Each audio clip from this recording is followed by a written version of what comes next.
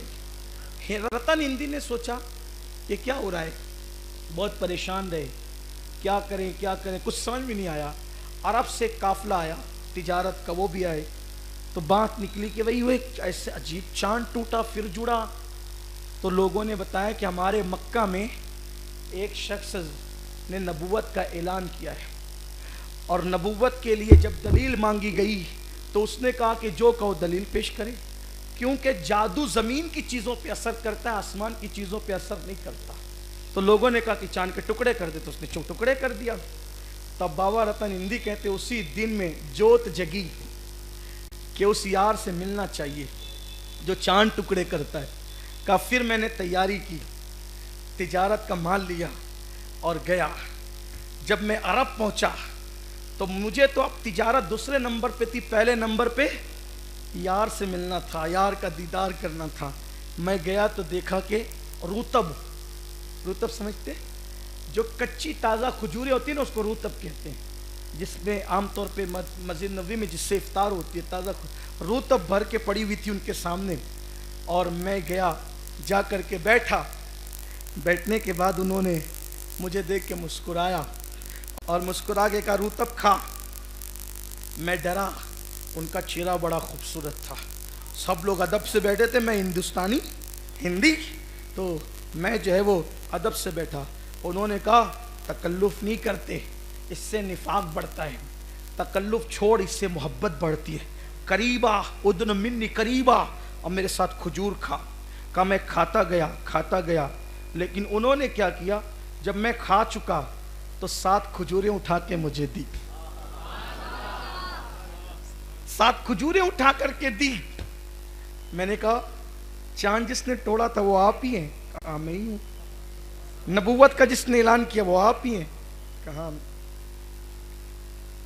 رسالت کی خاتمیت کا جس نے اعلان کیا وہ آپ ہی. ہاں. تو کہا کہ میں نے وہ چاند کے ٹکڑے دیکھا ہے, میں چاہتا ہوں کہ کوئی معجزہ مجھے دکھائیں تاکہ یہاں بیٹھ کر آپ کے سامنے بھی معجزہ دیکھو. حضور نے مجھے پہچانا نہیں,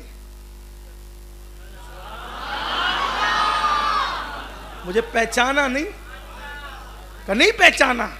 تو کہا کہ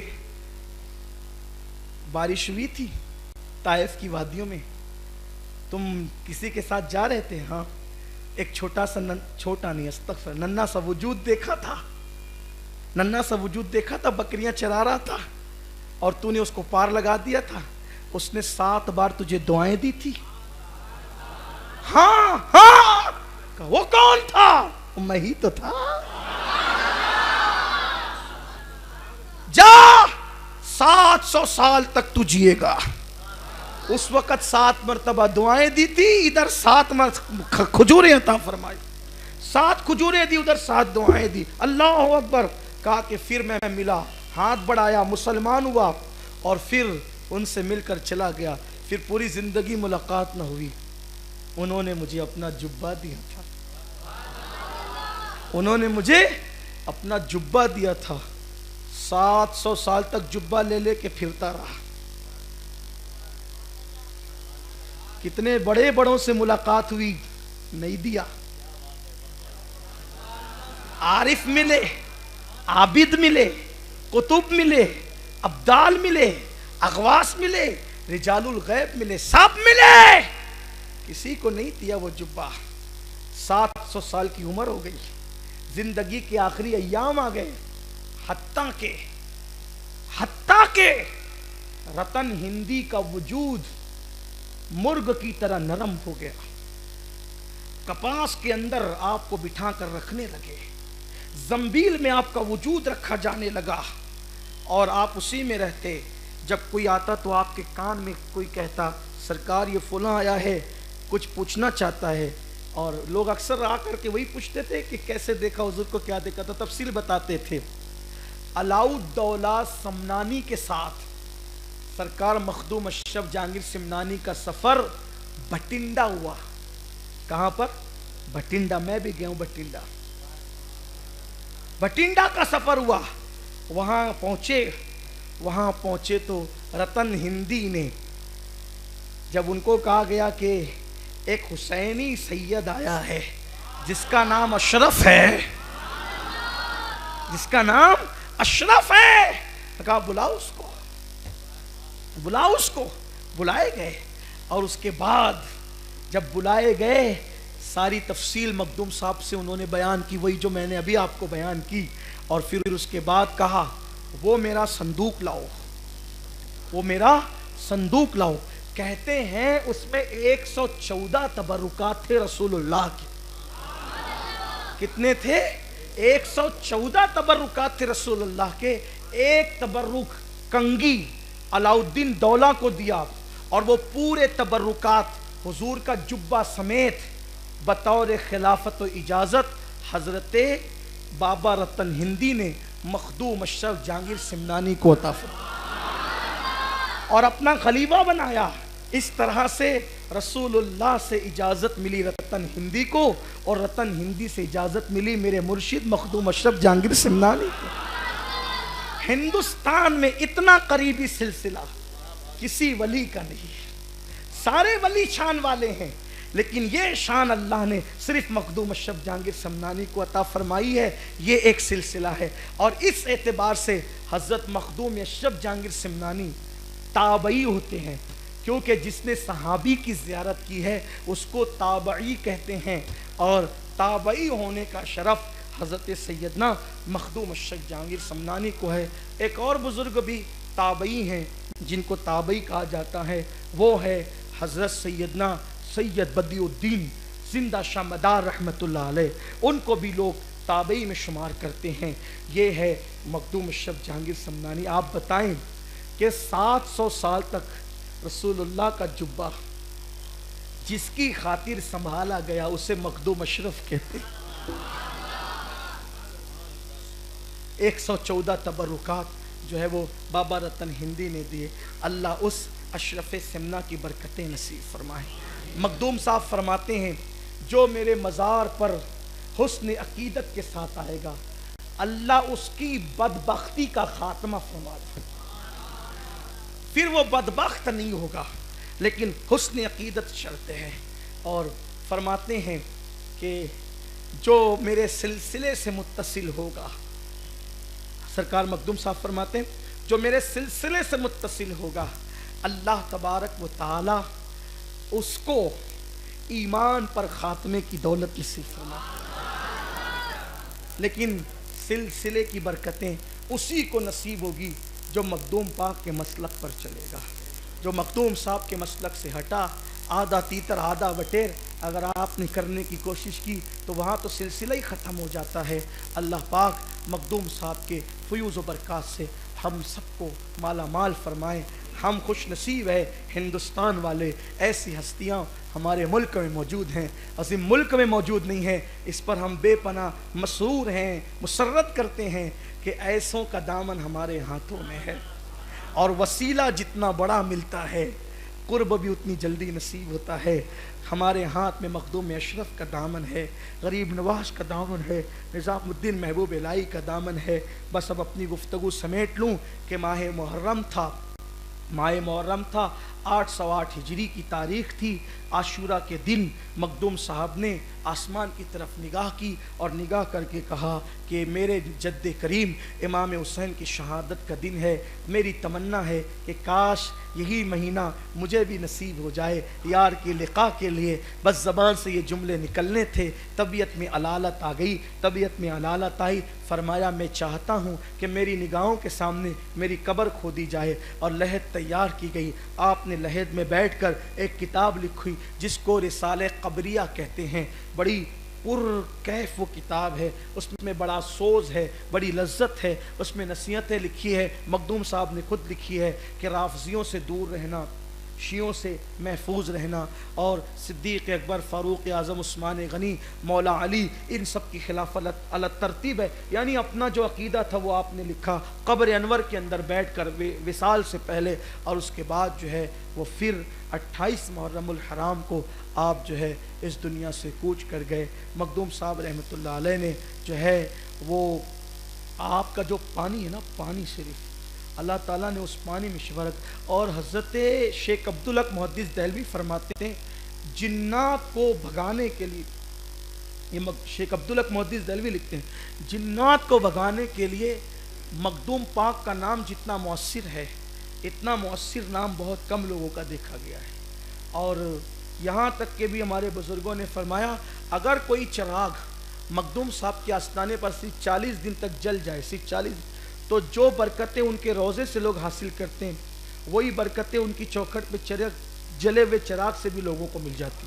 یہ کتنی بڑی بات ہے، یہ برکتیں ہیں. اور آج ان کے وصال کی شب ہے، 28ویں شب ہے. اللہ تعالیٰ سے دعا ہے اللہ ان کے صدقے ہماری تقدیریں سنوار دیں. میں نے بابا رتن ہندی کا تذکرہ کئی کتابوں سے ملا کر اتنے مجموعہ کے طور پر کیا ہے اور بحیثیت ناقل کیا ہے. اگر اس میں کوئی غلطی ہو تو اللہ تعالیٰ معاف کرے.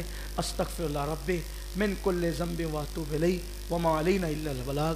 ابھی انشاءاللہ تعالیٰ پہلے ہم کل شریف کریں گے، پھر اس کے بعد صلاۃ و سلام ہوگا، پھر دعا ہوگی. آپ بیٹھے رہیں، کل شریف کریں.